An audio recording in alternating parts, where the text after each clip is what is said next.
Hello, Internet! Welcome to episode 317 of the Assorted Calibers podcast. The second mode of podcast is a little bit for everyone. I'm Weer'd, and with me tonight, she is the greatest hostess in the entire world, Erin Paulette. How you doing, Erin? Look, I don't care who took Milton's red swingline stapler, but for the love of God, give it back to him.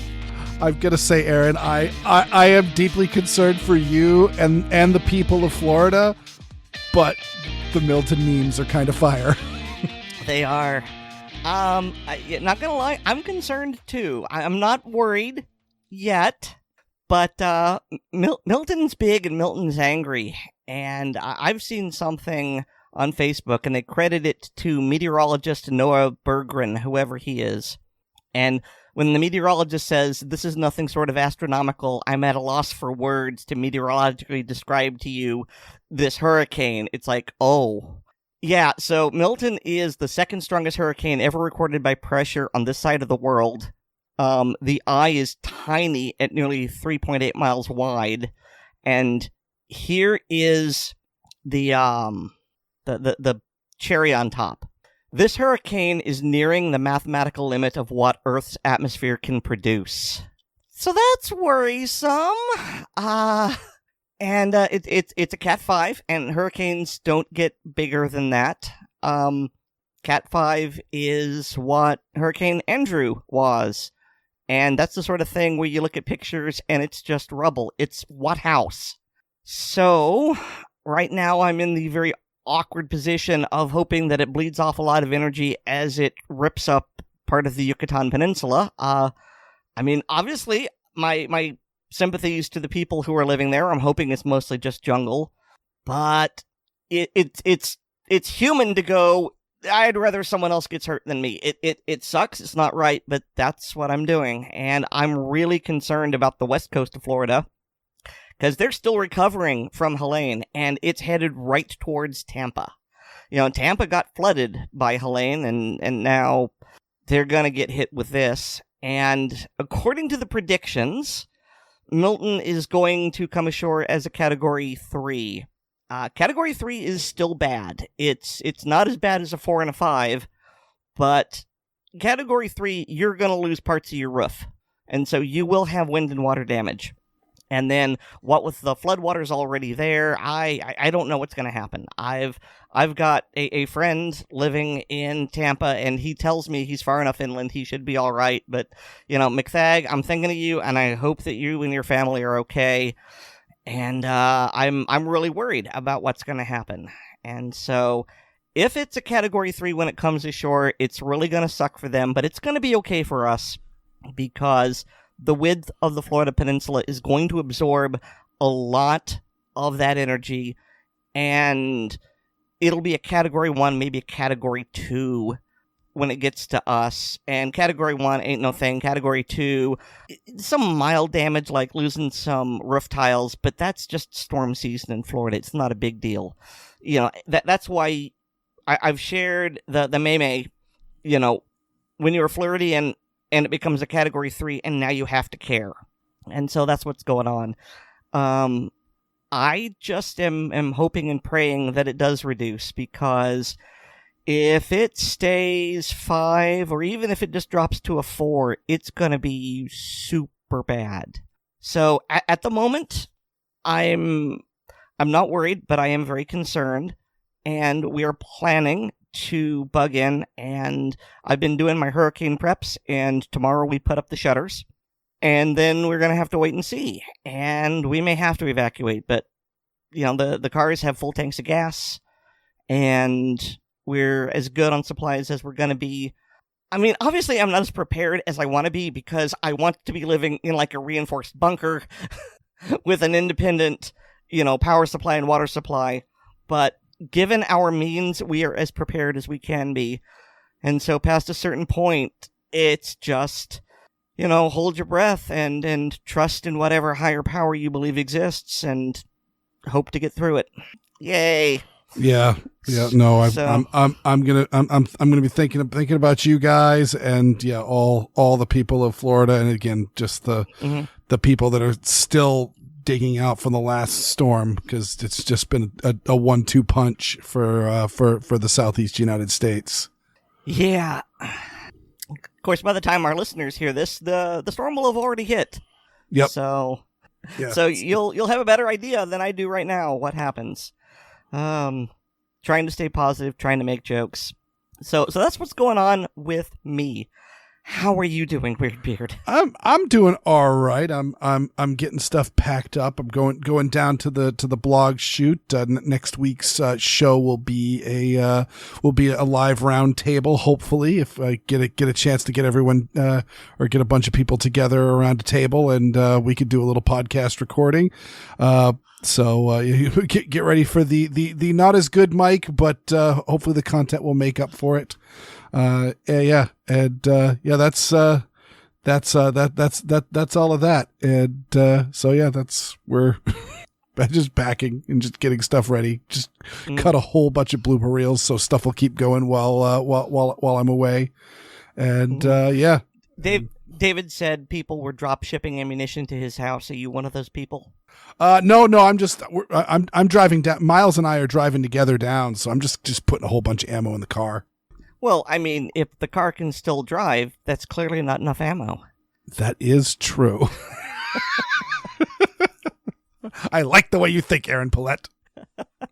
But you said, by the time the people hear, they'll already know. I want to start off the main topic with a bit of a correction. Actually, Old Windways actually was reached out to me and was like, "Well, you kind of screwed this one up," and I thought about it as I was editing the show. I occasionally take breaks and I'm watching news and I'm following. I mean, while I'm editing this show, I'm making preps for the next show, and one of the things I started hearing a lot of coverage because, of course, as I predicted, or as we had heard, the rumors were true, and Maura Healey has signed the emergency preamble onto the gun control bill, so it is now in effect. Asterisk, we'll get into that.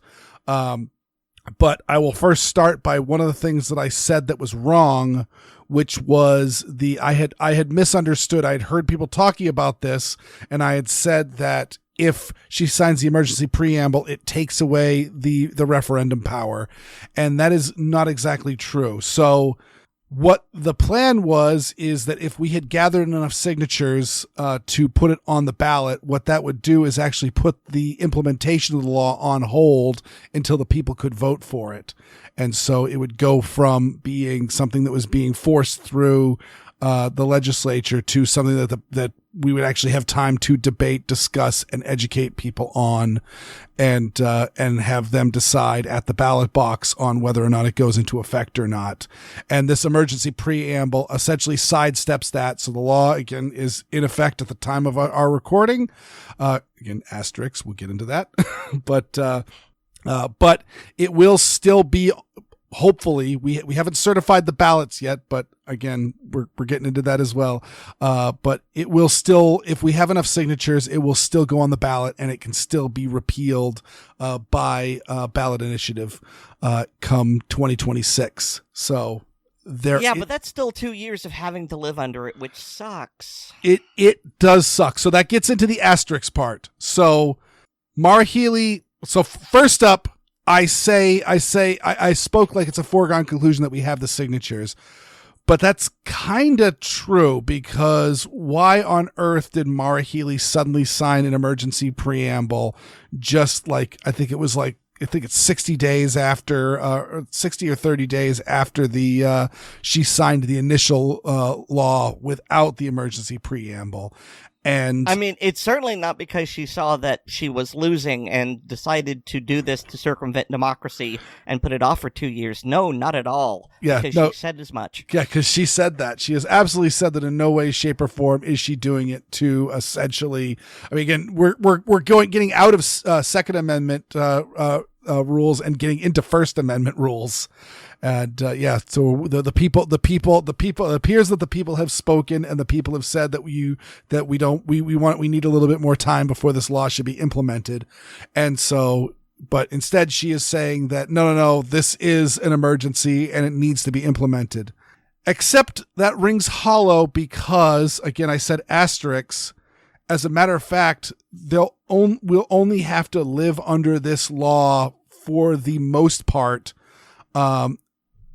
when come for the year of 2026. So essentially, I think I did the math, and I think it's going to be essentially January of 2026 is supposedly when the law goes into full effect. And then in November, we'll get a chance to vote on it, which is actually kind of nice because it's going to limit a lot of the negative sides on this law. But also give enough people a nice righteous taste of what a turd sandwich this law is, so that we can get a little bit of momentum going into the voting booths. But essentially, the thing that's been put on hold, I mentioned last week that they had put the training requirement on hold because nobody had any money or any or any real sight on when the curriculum for this state sanctioned training program was going to come forward. The other thing that was going through is essentially we have a handgun safety roster in Massachusetts, and this law expands long guns to also, or I think semi-automatic long guns to that roster. So therefore, semi-automatic long guns need to be approved to be sold, except for they haven't even impaneled the group that is going to start examining firearms and declaring which ones are allowed for sale and which ones are not allowed for sale. And so that means that there is essentially no, per the letter of the law, there are no semi-automatic long guns that are legal for sale in Massachusetts. And so, but that is put on hold again, just oversight. So it's just a stay of enforcement, which means that they could change their mind at any moment. But right now they're saying 18 months. So I'm confused by something, because the linked article says that her signature on this emergency declaration means that, well, they say many and not all, but, take place immediately rather than later in October. And you're saying this isn't going to really come into effect in 2026. So there's a discrepancy there. So the law is in full effect, except for, and I forget which, I think one was the Department of Public. I think they're both the Department of Public Safety. I didn't quite get that part of the memo, but essentially two state groups that are in charge of firearms enforcement have said that they will not enforce two parts of the law: the training, the additional training requirement, or the new long gun firearms roster requirement. Does that clear it up for you? Somewhat. I mean, it makes no sense. Again, one of the whole reasons why having a delay for a law being implemented, most states have this, where law goes into effect and it'll go into effect in 30 days or 6 months, or it depends very much on the type of law and the state rules and all that. And the whole point is, all right, so all the different regulatory groups and all the people in charge of what's going to go through with the law, and if any departments need to go through, or if anything, is stipulated that needs to be written, they have time to do all these things before the law comes into effect. And she signed an emergency preamble, which meant that we already weren't ready, and we weren't going to be ready for the actual implementation. It was supposed to go into effect at the end of October, but that was not going to happen anyway, because there was no funding for any of this stuff put into the bill. So no one was getting paid to do the extra work. So no one was doing any extra work, and so it's just. And so instead, she just pushed it forward. So it's one of those, we weren't going to be ready then. We're certainly not going to be ready now. Okay, well, you don't have to do all of it. So it's on the books, but it can't be enforced. It's not going to be enforced. Okay. So it in theory it could be, and I don't think that these advisements are legally actionable. but it would be very, very legally troublesome if they did take action on it. Very similar to when Maura Healey was our attorney general and essentially declared most semi-automatic firearms were quote unquote copycat assault weapons, and essentially saying that even if you bought them in good faith from a store that said this is true by the interpretation of how the law has always been interpreted, in fact, no, you were mistaken and you had broken the law in that. But if you did it before this time, I'm going to essentially, by, my word, grandfather you in. And luckily she did not play any sort of games with that. And so nobody was jailed for possessing a gun that they had bought and registered. And it would have been super easy. She had a whole bunch of us dead to rights. Just put us in prison because, we bought guns against the law and we told the state that we did it.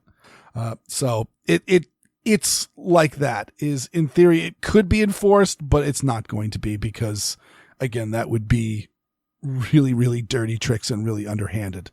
And so the thing about this law, which really bothers me, I mean, it all bothers me, but the one that bothers me the most is that it bans people who are under 21. So, the ones who are legal adults, but apparently not, from owning semi-automatic rifles or shotguns. Mm-hmm.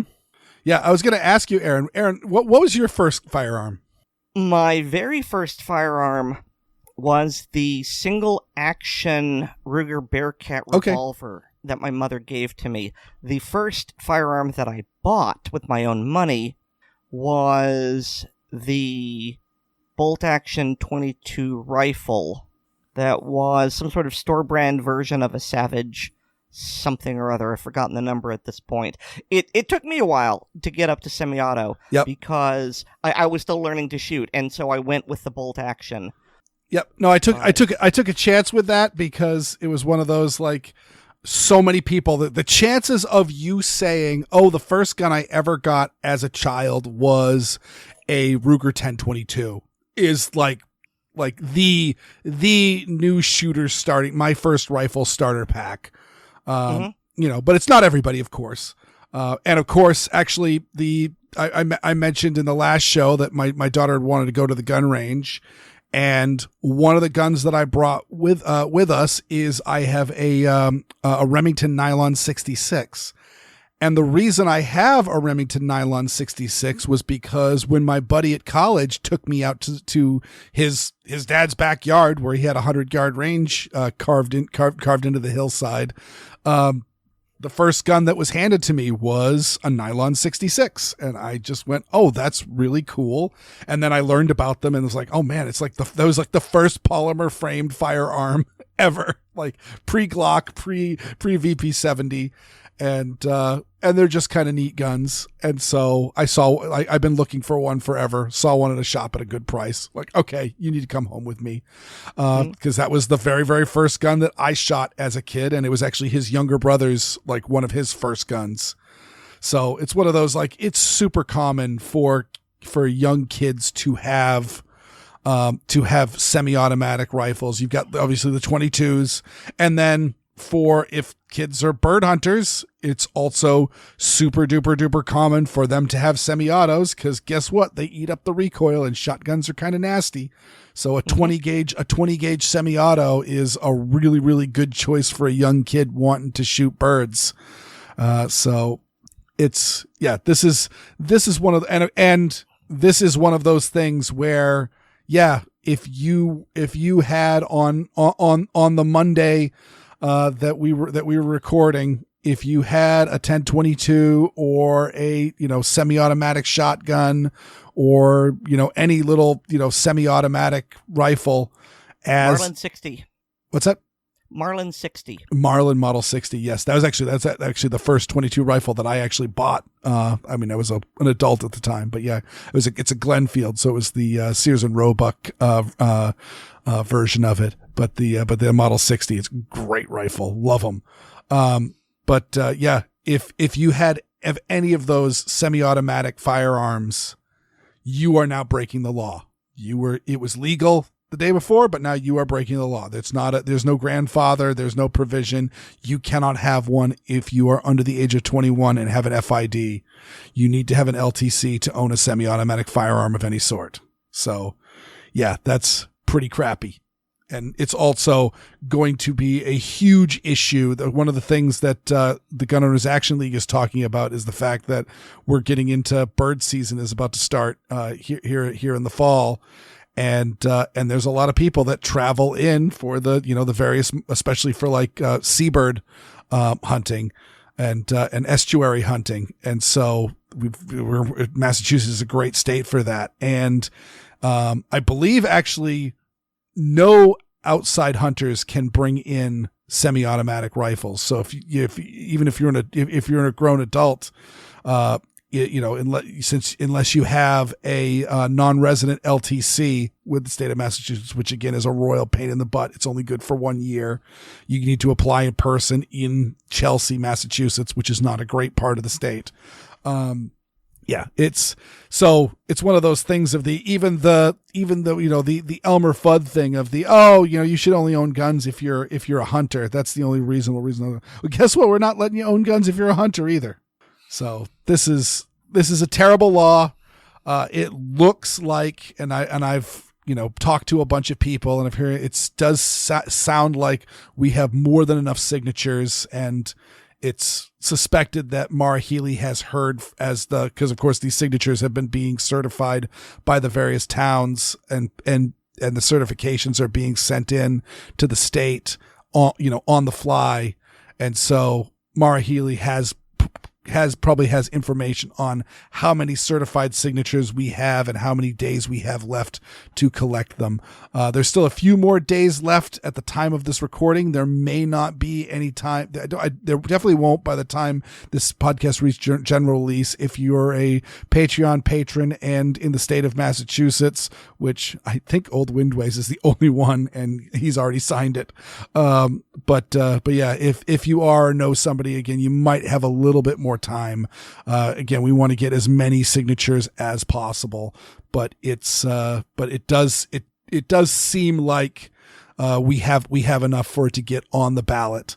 And thankfully some of this law is being put on hold for a little bit. But yeah, it's not great. And I think I may have mentioned in an earlier show, my permit's up for renewal at the end of the year, and oh no, there's going to be a lot. I wonder how long it's going to take for the renewal to go through, because so many people are rushing in to get their permits before the door closes.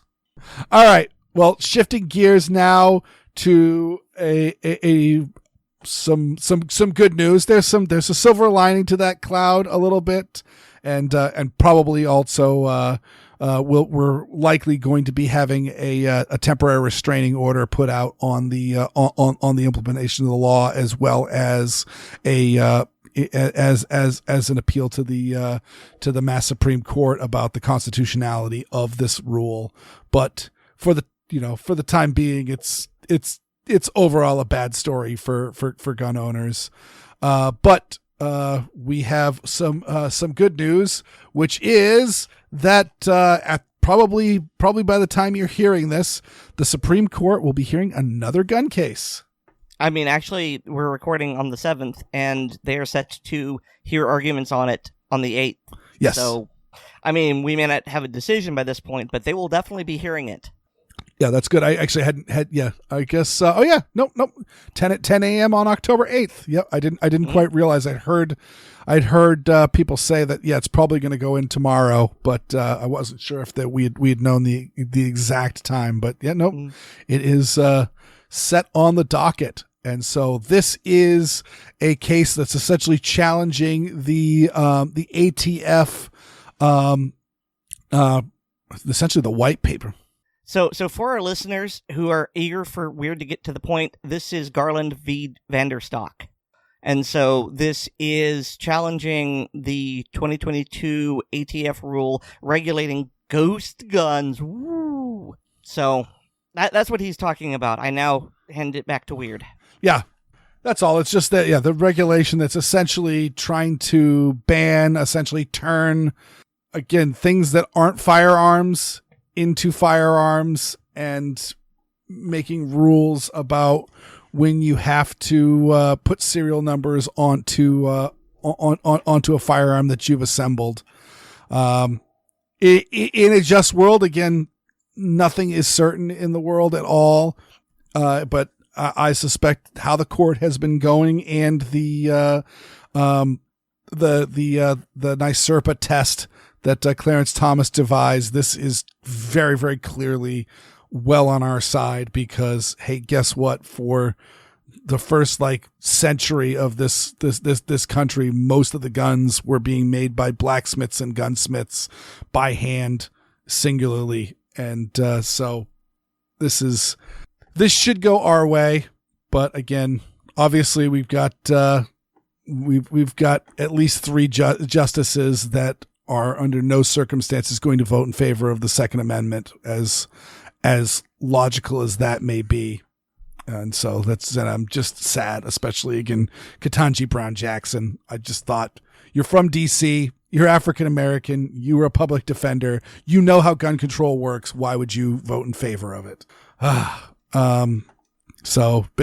that's coming up. And so that is a good news for all kinds of people. And just for fun, I ended up throwing this just before we started recording, and Aaron was getting mad at me, and I'm like, don't worry about it, it's really just for flavor. I ended up including the Trace has a story on this. SCOTUS's VanDerStok case isn't just about ghost guns. The justices are set to hear oral arguments in a challenge to the Biden administration's ghost gun ban. If overturned, the ruling could have a chilling effect on federal regulations. It's one of those cry some more. Pearls firmly clutched. Yes. Dave actually got it from David. Posted this chat with a screenshot of it, and he goes, "No, I was already in favor of it. You don't need to sell me." Mm-hmm. So if you want to see some pearls clutching from some anti-gunners, go over to the show notes and click on the click on that link. Mm-hmm. Yeah, here's another quote from a Stanford University law and economics professor. If the ATF is struck down on this, they'll be much more cautious moving forward, because they'll realize it's a wasted effort on this court. They won't have the systematic ability to broaden the attack on the direct pipeline of firearms to the criminal element. So, hey, anything that gives the ATF pause, I'm all for it. Yes. And of course the whole, oh no, we're doing this because crime. I know I'm not making a very good argument right now, but listeners, if you're listening to this podcast, you're pro Second Amendment. You know where I stand. You know where you stand. It's just going without saying at this point. And I was just looking up real quick that Stanford professor is John Donahue, has written a number of horrendously anti-gun. He is deeply in the trenches of anti-gun stuff. But I did a quick look up because I couldn't remember if he had written an anti-gun book, but he has not. So unfortunately, I can't read off the pearl clutching title of another stupid anti-gun book. Mm. And why do I say anti-gun books are stupid? Because anti-gun policies are stupid. Why do I say anti-gun policies are stupid? Because they are, because the data is in our favor, which leads us to this last one, which Aaron, you shared with me, and I'm like, yep, this is, we already knew all this. If you're listening to this show, then likely you're pro Second Amendment, because anti-gun people don't listen to podcasts. They certainly don't listen to pro-gun stuff. But also, so as a general rule, you already know that, hey, guess what? Gun control makes crimes go up. Liberalizing gun laws makes crime go down.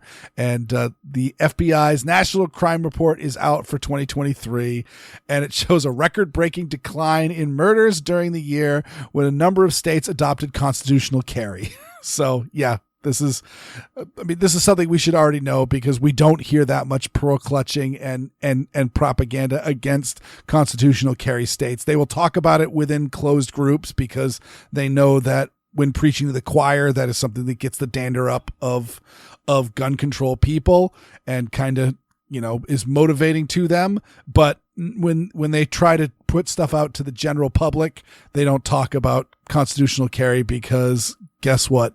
It eliminates a major problem. Like I said, I need to reapply for my permit. It's my permit to own, so it's even worse for me here in Massachusetts.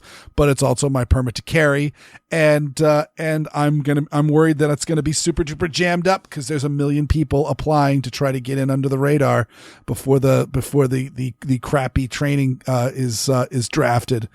And and there's all sorts of problems, and it costs a lot of money. And if you don't have a ton of money yourself, like buying a gun is very expensive, and it can be very getting a training course is very expensive. If you think you need one, then it can cost a bunch of money. Stuff adds up. Throwing in another $100 or $200 for a training for a permit is even more so. And what it accomplishes nothing. Not only does it do nothing, it does worse than nothing. Because like I said, the violent crime rate is declining in the states that have adopted it. So actually requiring permits actually makes you less safe per the FBI data. So good job. Good job, folks. Well, one thing to keep in mind is that this data doesn't prove that liberalization of gun laws prevents crime. It simply disproves the notion that you need restrictive gun laws to prevent crime. Yes. Yep, that's true. The correlation does not equal causation, but you do need correlation to show causation, because you're never going to have causation without correlation. And so every time someone is pearl clutching and saying, oh, we need these laws because if we don't, crime is going to go out of control, you can point to the FBI and say, no, it won't. That's correct. And just ask people, where do you think you would be? You would be more safe, Billings, Montana, or Portsmouth, New Hampshire, or Los Angeles or Chicago? Like, they could try to say that those places aren't as dangerous as they are, but we watch the news. We know what's true. And now, part 3 of 2 Italian New Yorkers talking about whatever.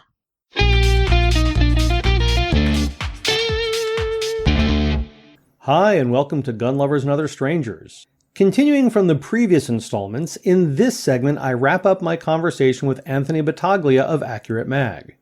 This time about their current business and plans for the future. We want to make boutique stuff. We want to study what was cool, but I can connect it to my heritage and my family because we were a part of it. And I've got the real parts to make it worthwhile. Absolutely. And other companies who have made stuff that they try and copy to make a profit, it's like, I get it, you want to make money, but buy the correct stuff. And make it to the correct specs. Yes. I mean, one of the things for me with some of the retro carbines is the buttstocks. You can't find the aluminum ones for the love metal of money. ones, the correct coating. Half the coatings don't exist because the EPA exists. Right. Damn you, government oversight. You can find the plastic collapsible stocks that have the same external dimensions. Yes. But a lot of them, they don't even know if they're mil or civilian diameter. So I just want to quickly have we got our LSW beautiful in our hands right here. So Mike Lee and I talk about this all the time. It's the never-ending mental masturbation and run to the bottom of how accurate can you be. Right. So again, and how accurate is cost-effective? Yeah. So again, a real LSW, $4,000+. This is an H-bar barrel. I made a triad mint to go around a 750 front end. We want to give the feel, and look, and ability to bid under $1,000. And I'm not going to sell 2,000 of these, but I'll sell 1,000 of them maybe. Yeah. Well, that was the same thing with Mike at Nodax Spud. He knew he wasn't going to be selling 1 million of the retro lowers or retro uppers or the early triangle charging handles. Yeah. He was doing it for a love of the history and to help the other the people who people love the he was history. with and he was supporting, he had it. And to me, he is a hero of the industry. Absolutely. And I think we have to give a lot of credit to people like that, whether it's Randy Luthar. He's got a great history I don't making. remember his last name He's either. got a great history making decent stuff. Yeah. Yeah, I've got some Luthar parts on some of my guns. Yeah, you got to give credit where credit's due. We can see as far as we can because we stand on the shoulders of giants. Exactly. But I think after COVID, all this stuff really blew up. People were like, oh my God, I'm going to start building it. They start looking on the internet, and you got, these YouTube channels like, we have all these resources to look all this stuff up. Yeah, although with Mike and Nodak Spud, it was kind of niche. And you only knew if you knew. Totally.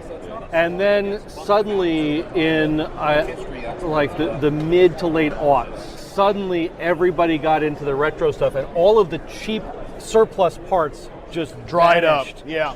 And the prices went insane. So a lot of like small guys got in a lot of trouble because they promised the world and didn't deliver. Well, yeah, that's also not uncommon with industry, as we all know. That never happened. No.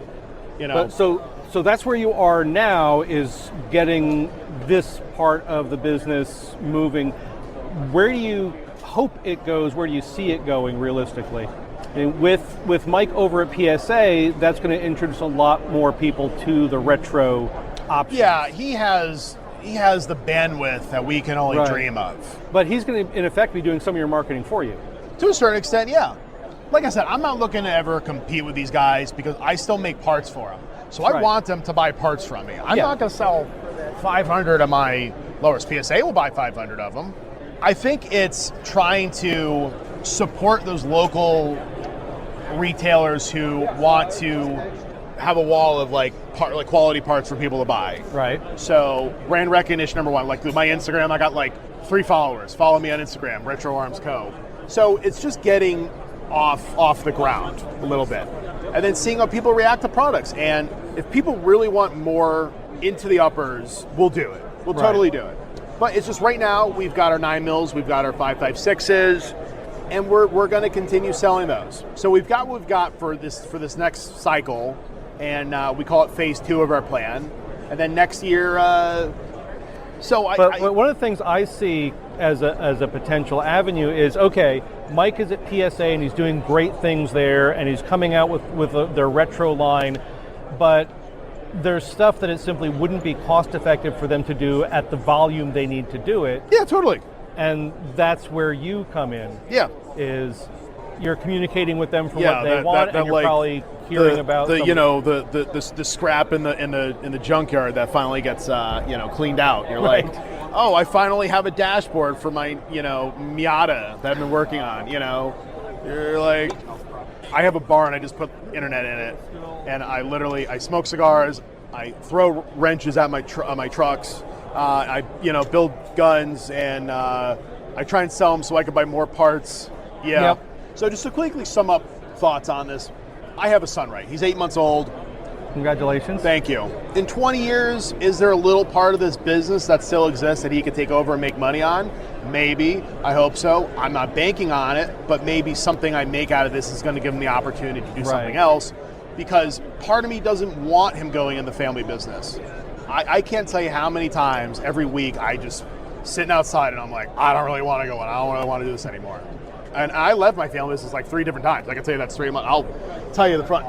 Family is not an easy thing, but you're in it to make enough money to get out.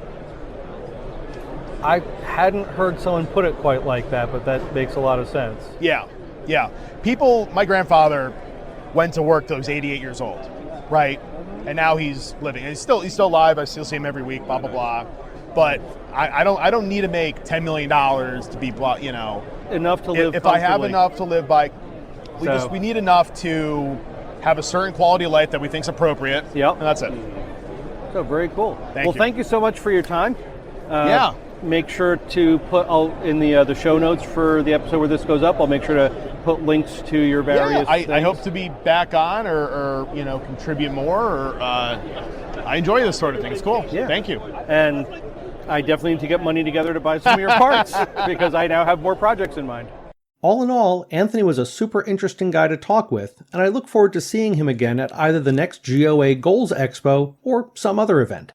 Just when I thought I was out, they pulled me back in. That about wraps up this segment. If you have any questions for me or suggestions for future segments, or a comment on a past segment, please post them on the Assorted Calibers Podcast Facebook or MeWe pages, and Aaron or Weer'd will make sure I see them. I'm also a contributor on the Blue Collar Prepping blog, which can be found at bluecollarprepping.blogspot.com. Finally, I'm a published author, and books with my stories can be found on Amazon under the names Brena Bock and David Bock. That's all for now. Thanks for listening. I am David, and this is Gun Lovers and Other Strangers.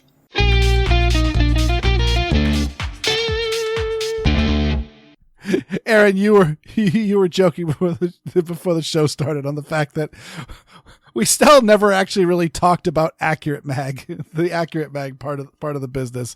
But this time they did talk a lot about the retro AR uppers, which we have been mentioning since the start of this, are quite cool. I guess if you're into that sort of thing. I mean, that is true. I am actually not into that sort of thing. I'd like to dip my toe into the AR world, but Massachusetts keeps stopping me. I mean, to be clear, I don't want to throw shade on people who are into retro things. If you are, that's fine. But I like the futuristic stuff with all of the mounting hardware and the greeblies and the doohickeys. That's me. Yeah, no, greeblies and doohickeys are cool. I'm actually just dipping my toe into those waters as well. I have an FAL. It does FAL things, and it doesn't do non-FAL things very well at all. The best way to mount an optic is very similar to the to the top cover mount that we talked about with the SKS. Which, hose clamp or electrical tape? No. There's DS Arms actually makes a dust cover for the FAL that has a piece of rail attached to it that you can put scope rings on, and it's allegedly reasonably secure, but also you don't need to take the dust cover. It's not like an AK or an SKS where you need to take the dust cover off to disassemble the gun. But it's nice to do it because when you take the dust cover off, the action is just wide open and you can just get in there with just a rag and just clean everything off. You shouldn't do that with a scope mounted FAL. It's very similar to when people have their M14s or M1As accurized. It's one of those like, don't take it apart. Just clean it as best you can with all the parts in place. To take it apart only when it desperately needs a thorough cleaning, because just the action is bedded into the stock, and to clean it, you need to take it all the way out of the stock. I would imagine then that there is a small submarket for people who will clean your accurized gun for you, so that you don't have to take it apart. Yeah, I don't know. No, because I mean, I think the probably the easiest way to do it is to take it all apart, clean it, and then put it back together and just re-zero it and sight everything back in. But you just said not to do that. Yeah. Well, I mean, because you'd need to re-zero it and all that, and there might be, I don't even know the full extent of it. You might need to add a little bit of bedding material. I don't know. I just know that I think Ian from Welcome to the Second Amendment podcast, where neither of the hosts knows anything about this one particular topic. Yeah. Oh, I was just talking about, like, I know Ian from Forgotten Weapons was talking about, he just recently gave away an M1A and was talking about how when the Army gave out, DMR M14s, essentially the statement was just open the action and clean it that way. Don't bother trying to take the bolt carrier out to clean it on all sides, because again, it just means that you just need to start the accurizing process all over again. Short answer is just don't.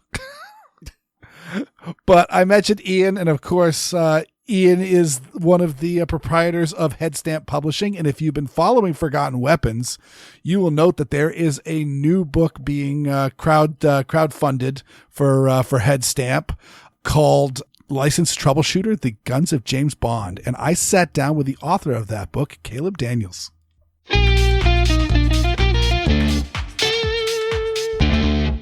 I am pleased to welcome to the Assorted Calibers podcast, Caleb Daniels, author Caleb Daniels.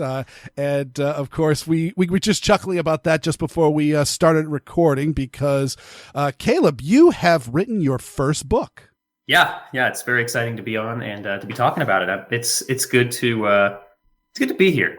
Well, as I mentioned to you when we were first getting to know each other, that I have been friends with Ian for a long time, and we've had him on the show to talk about specifically Pistols of the Warlords and Clockwork Basilisk in length. And so, and you have joined Ian in Headstamp Publishing with your book, Licensed Troubleshooter: The Guns of James Bond. So, come on, tell us all about this. Yeah, definitely. So you hit the nail on the head talking about Headstamp there, because I think the quality and the aesthetic of their coffee table style books was, I think, the only route to go to do a book on the Guns of James Bond. They were the only people I reached out to. James Rupley and I had followed each other on Instagram for a while. He does all the photography and is Ian's partner at Headstamp, and so thankfully he was already following me, so I didn't just sound like a preteen desperate and really excited to do a project. So I threw a hard sales pitch.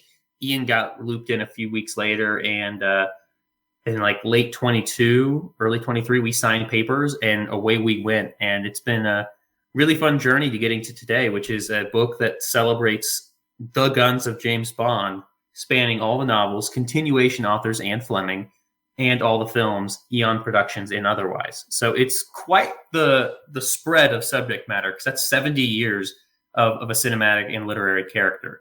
You said Eon Pictures and otherwise. So, are we talking? Are you going all the way back to Climax? And yes, we are. Climax presents because Card Sharp Jimmy Bond does carry a handgun. So we talk about his. He had an FN in hand. So we talk about that one briefly. And while those guys aren't going to get the coverage or depth of detail maybe that you would see out of like a Sean Connery picture, I thought it'd be disingenuous to not share those stories. And frankly, with Ian's audience that's very esoteric in all things, I think it would be a detriment to me to not do that as well, to do it some sort of justice.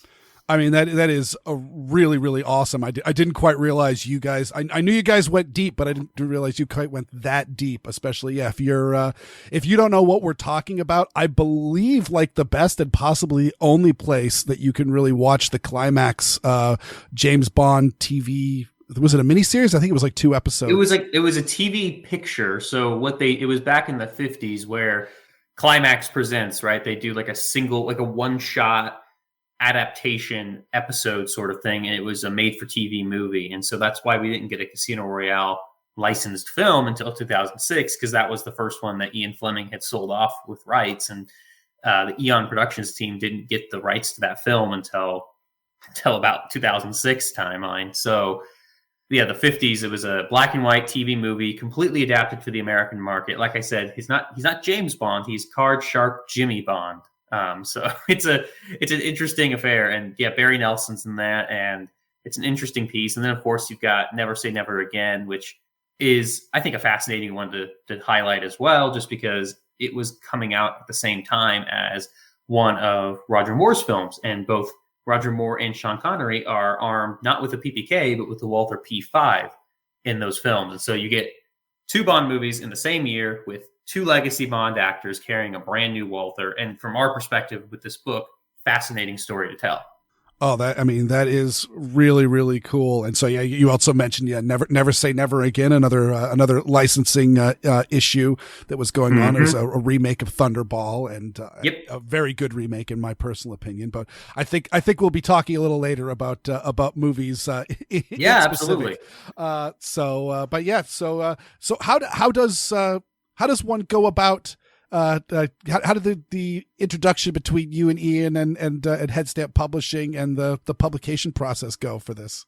Yeah, so I've been wanting to write a book like this for years. I grew up with the kids version of like a coffee table book, right? When I was a kid, there was the DK or Scholastics, whichever, or 007 books, and I remember flipping through them all the time, and same with all the other reference books that people had, like the Melton, CIA weapons photo books and all of that. And so for me growing up, it was like, hey, I'd really love to do something like that in the world of Bond. And then I started working in the firearms industry around 17, and discovered the Vickers Guide series and discovered Headstamp Publishing's other works like Trespass to Famas and all that stuff. Chespo, sorry, I don't want to get flamed for that. And so, you get this super niche, incredibly well-produced publishing house inside of the space doing amazing projects. And I was really, really keen on getting into that. And so I reached out to James Rupley. I went to find who had done those books because, I didn't know who Headstamp was per se. I just knew of their volumes. And I was very blessed to find out when I went to go through there that James Rupley was actually following me on Instagram. So I put together a proposal. We had an introductory call. Then Ian gets tied in a couple weeks later. And we go, hey, what do you think? We kind of spar over the Bond stuff. I think just kind of feeling out to see if I'm just serious about it or not, which I definitely am.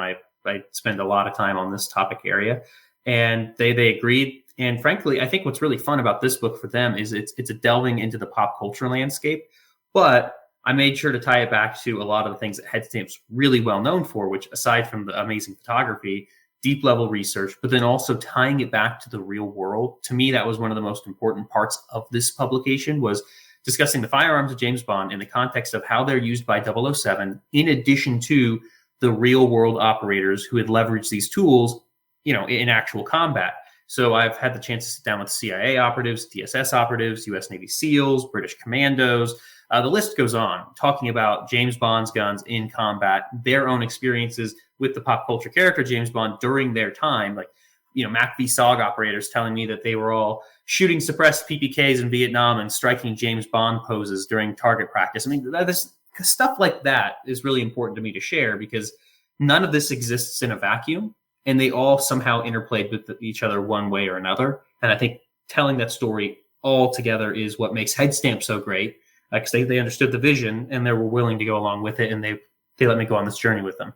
That is amazing. Actually, that's another aspect that I didn't quite realize was in this book from the reading and research, is that you have obviously Ian Fleming had his time in naval intelligence and all that. Mm-hmm. Of course, Bond is a Navy man himself, and both were heavy drinkers and smokers. So there's a lot of art imitating life. But then, of course, you do have the people grow up and want to become a spy because they were reading the James Bond novels or watching Sean Connery on the screen, and so clearly they're going to bring some of that life imitating art aspect to it. So that's a very, very interesting and organic aspect that you took. That's going to make for a fascinating read as well.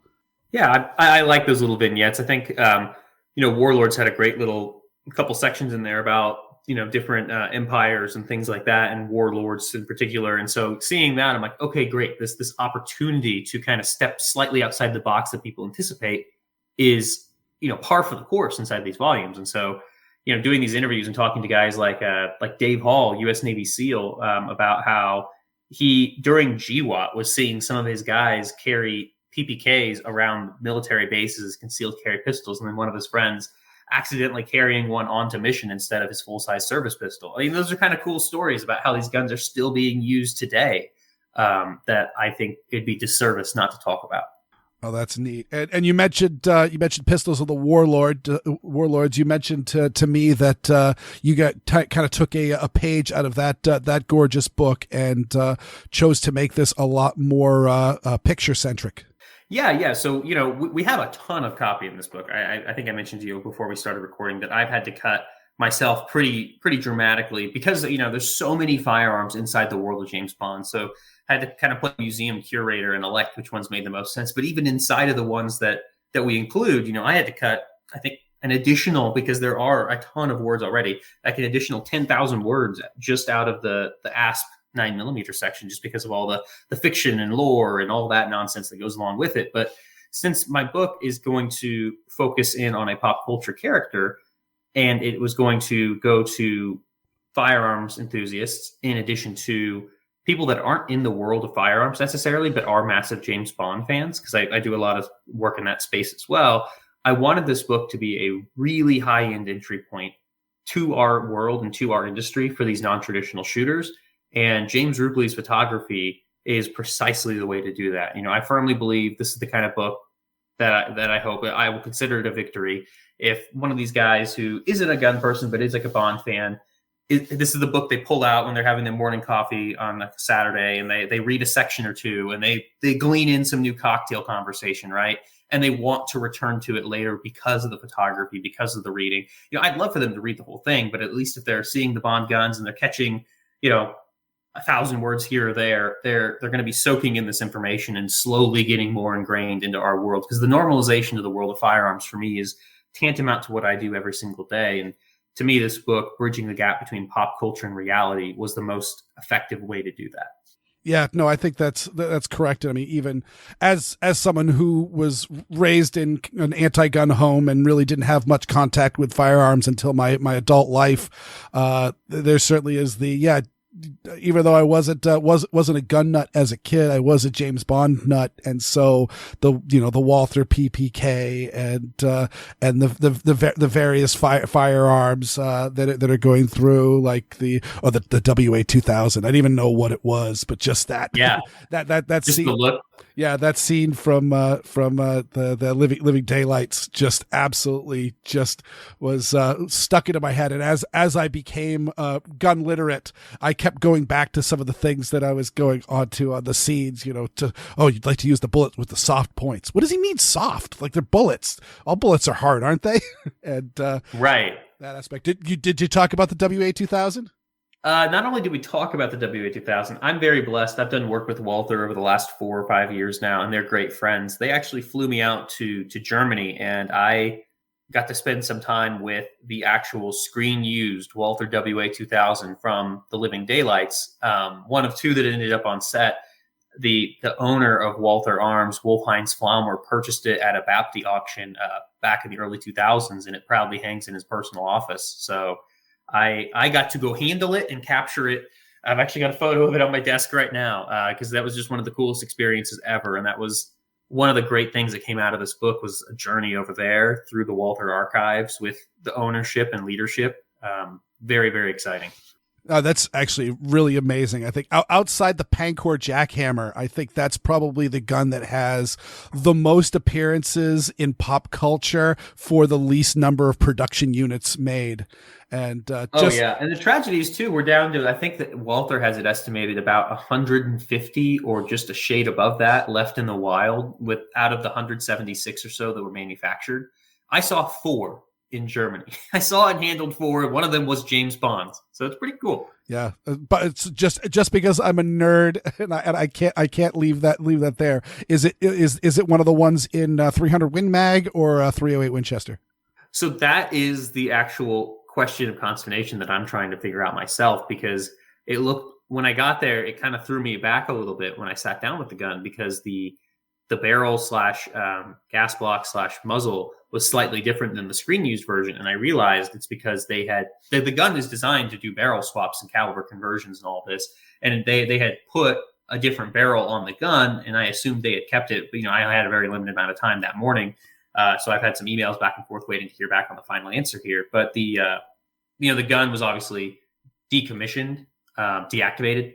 So the screen used barrel with the large muzzle piece on it was not to be found. So all that to say, that gun, I believe, had 308 stamped on the barrel, but the barrel conceivably could have been a 300 Win Mag. Mm-hmm. And it's never articulated in the film either. And so the best you can do is speculate on cartridge size in relation to Timothy Dalton's hand. So that's not a very effective metric or measure of what that could be, because in the case they're somewhat similar, and 87 cinematography with very, very brief stills of the ammunition makes it kind of hard. And of course, just to geek out a little deeper, I know that the Fleming book was actually a short story, and it was literally just that sniper thing. And I'm trying to remember what he was using. It certainly wasn't a WA-2000, because it was a fictional bolt action competitive style rifle, and there's an illustration of a silhouette of it on the cover of the the hardbacks, and yeah, it's just described in such a weird way. I want to say it's like a Remington, excellent. It had, the way it was articulated and the way you would see it is like a target rifle of that era with the old school target sights, and then the extended stock with the sleeve underneath it for your arm to kind of get pinched into and stuff like that. But I mean, all of that, it doesn't exist, which is unfortunate. Of all the things that Fleming did very, very well, sometimes he stretched the bounds of reality with firearms. Oftentimes he did pretty well, but that's one of those times where I literally came up empty-handed. I guess just to close us out, and it seems like this would actually probably be one of the most challenging things to do, writing a firearms book. Certainly, as Ryan and I for Handgun Radio have done Guns of James Bond on a couple occasions, and find one of the hardest things to do when talking about, especially the books. Fleming wasn't that much of a gun nut. And so there is a lot of ambiguity in some of the firearm stuff that was put out there. Did you find that to be a challenge? Yeah. So Fleming really he lived in the world of firearms to some degree with his naval intelligence background, as you alluded to, and he actually made some really great points when he was doing some correspondence with Geoffrey Boothroyd, who was the later Fleming claimed him to be the armor of James Bond. One of the things that I always like to do as a Fleming apologist is mention those letters specifically because Fleming understood the importance of silencers or suppressors because of he actually had shot suppressed Sten guns during his time watching and working with commandos. I assume it was with 30 AU, his assault unit that he actually helped found during World War II. And so he understood that semi-automatic rifles or pistols were the only ones that would function with a silencer and that a revolver wouldn't due to gas and escape and all that, which pretty impressive thing for someone like him and the cutting edge time of that to know. But all that to say, he kept those descriptions relatively vague. It's a skeleton gripped Beretta 25, but we don't hear a model. It's a long barreled Colt 45 Army Special, but we don't hear a model. But there's a lot of details inside these stories, the short stories especially, that like the long barrel Colt, I think is a great infamous example. And we spend a lot of time on these guns in the book to make arguments, go, hey, here's all the models it could be based on the details. Here's the argument we will make is the actual correct model. And I think that's a fascinating conversation to have because I know a lot of people have very strong opinions on these firearms because they read the book. And no matter what, when you read that, you have a mental image that appears based on what those words are describing. And I know that I'm ripping up some mental images for folks with some of the arguments that I make. But all I ask is give them the chance, read them, and whether you agree or not, at least, let the arguments stand on their merits and on the evidence, because I think that they're relatively pretty well sound. Yeah, I will direct, and I'll put it in the show notes. You and Ian sat down and actually did a video on forgotten weapons for the long-barreled Colt 45, of which I've been on the record on Handgun Radio saying that I believed it was a Colt New Service, mostly because it threw me off. If I may speak for you, please. You cited that it was a Colt 1911. Yes. I make the argument for that for a number of reasons, and the manual safety being in an upright position during one of Fleming's short stories is to me the most clear indication of that.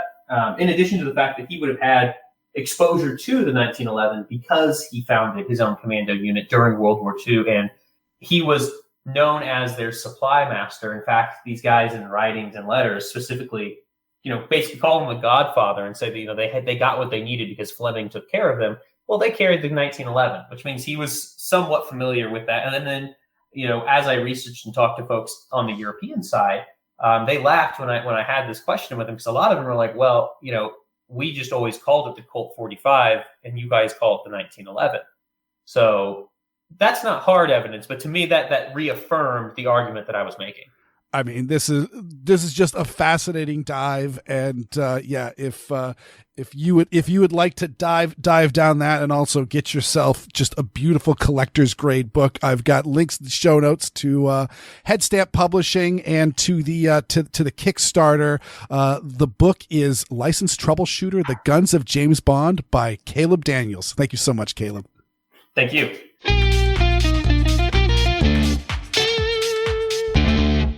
This book sounds like it's going to be so good.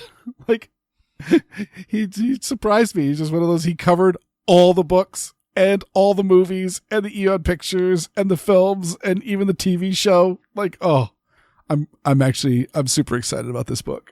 So did you ask about the entirely fictional golden gun that Scaramanga uses in the movie? Not the book, because I know that he uses a .45 long coat revolver in the book. I mean the movie where Christopher Lee assembles it like out of a pen and a lighter and things like that. I did not ask about that. Actually, I specifically kind of stayed away from talking specifically about handguns because I'm actually talking with Caleb right now and trying to get him onto an episode of Handgun Radio where we will specifically be talking about the handguns of James Bond, and the Scaramanga golden gun absolutely is going to be one of the things we're going to talk about. All right, good.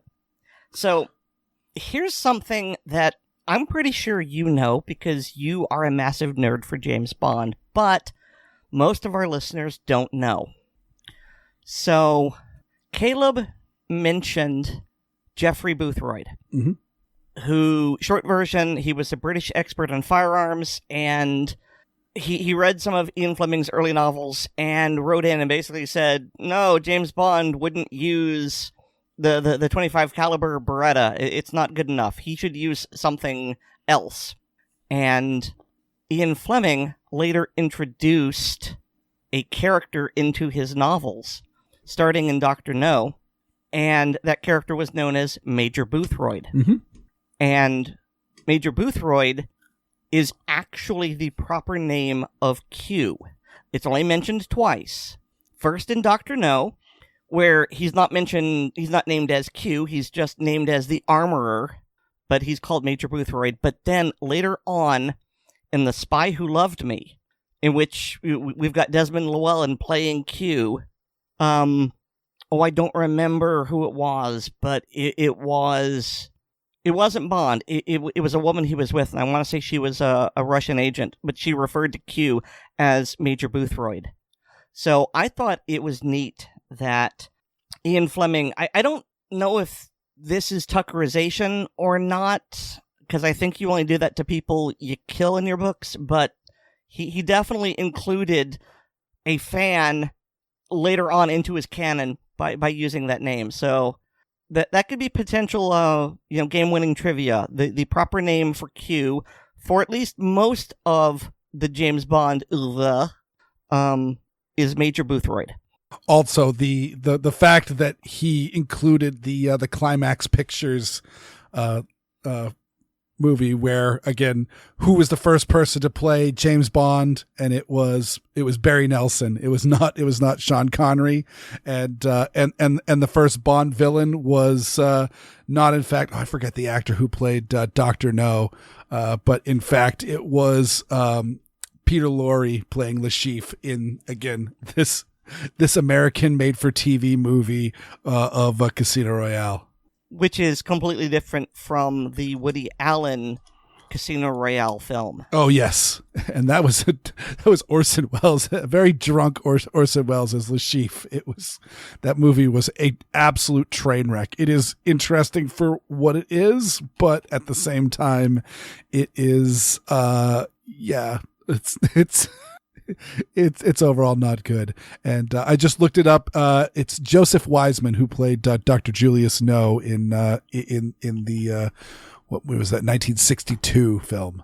But either way, I have more interviews with Caleb, and they're going to get very, very good. And we're trying to nail down a time when we can all when Ryan and I can sit down with Caleb and talk about the handguns of James Bond, because that'll be a fun Handgun Radio episode. So just to be clear, you knew that bit of trivia, right? Yes. I thought you did. Yes. As a matter of fact, I'm going to. There is a short film. I don't even remember where it first came through. I know that I first saw it on some of the reissue box sets of some of the James Bond movies that came out, where they talked about the history of the guns of James Bond, and they have somebody sat down with Geoffrey Boothroyd, and he showed the various guns in his collection, and and like he ends up like shooting a bunch of soup cans with the guns to show their power level, and he's even got a bullet trap in his living room, so he actually is shooting guns in his living room of his house. He is that much of a gun nut. That's what you'd be doing if you weren't married.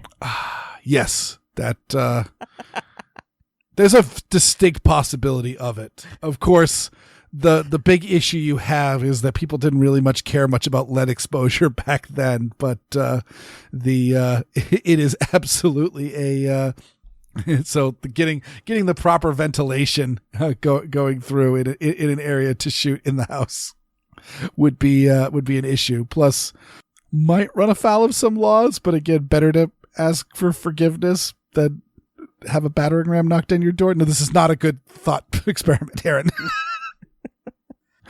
Do you know who has better sense than to contemplate shooting guns in their living room? I mean, I know where you're going with this, but I don't know if that's accurate. You know what? It's probably not. Honestly, it should be. Do you know who also wants to shoot guns in their living room? Our listeners. Our listeners. Each and every one of them. Probably not each and every one of them, but some of them have good sense and some of them have more sense like me and Jeffrey Boothroyd. But we'd like to thank each and every one of you. Thank you so much for tuning into this fine show. But we have to have a special thanks to all the supporters on Patreon. To be our Patreon patron, go to patreon.com/Assorted Calibers podcast to sign up. Patrons get an early release of the podcast, plus bonus content like our hilarious blooper reels, the ACP film tracks, and the ACP mag dump. Also, please remember to rate us on Apple Podcasts and Pocket Casts, subscribe to us on the platform of your choice, and share the show with your friends, both online and off. I've got a blog. It's weerdworld.com. That's weerdworld.com. And hear me weekly on Handgun Radio on the Firearms Radio Network. And you can get more from me at linktree/Aaron Paulette. That's linktree.ee/Aaron Paulette, all one word. And if you are the kind of nerd who enjoys listening to other nerds play tabletop role-playing games, then you should check out what's happening on my blog. We've got episode of RAVEN. It is a Traveler game, and the first episode is called Combat Lawyer. So you'll either love it or you'll be bored within the first few minutes and turn it off. But if you're my kind of nerd, you'll be interested. Well, that's I'm that kind of nerd. And thanks to Nate Spencer for our music. He's heavily into James Bondage, whereas my safe word is Dr. No. Our kinks are assorted, and so is our podcast. Good night, everyone. Good night. It's so cheesy. Mm-hmm.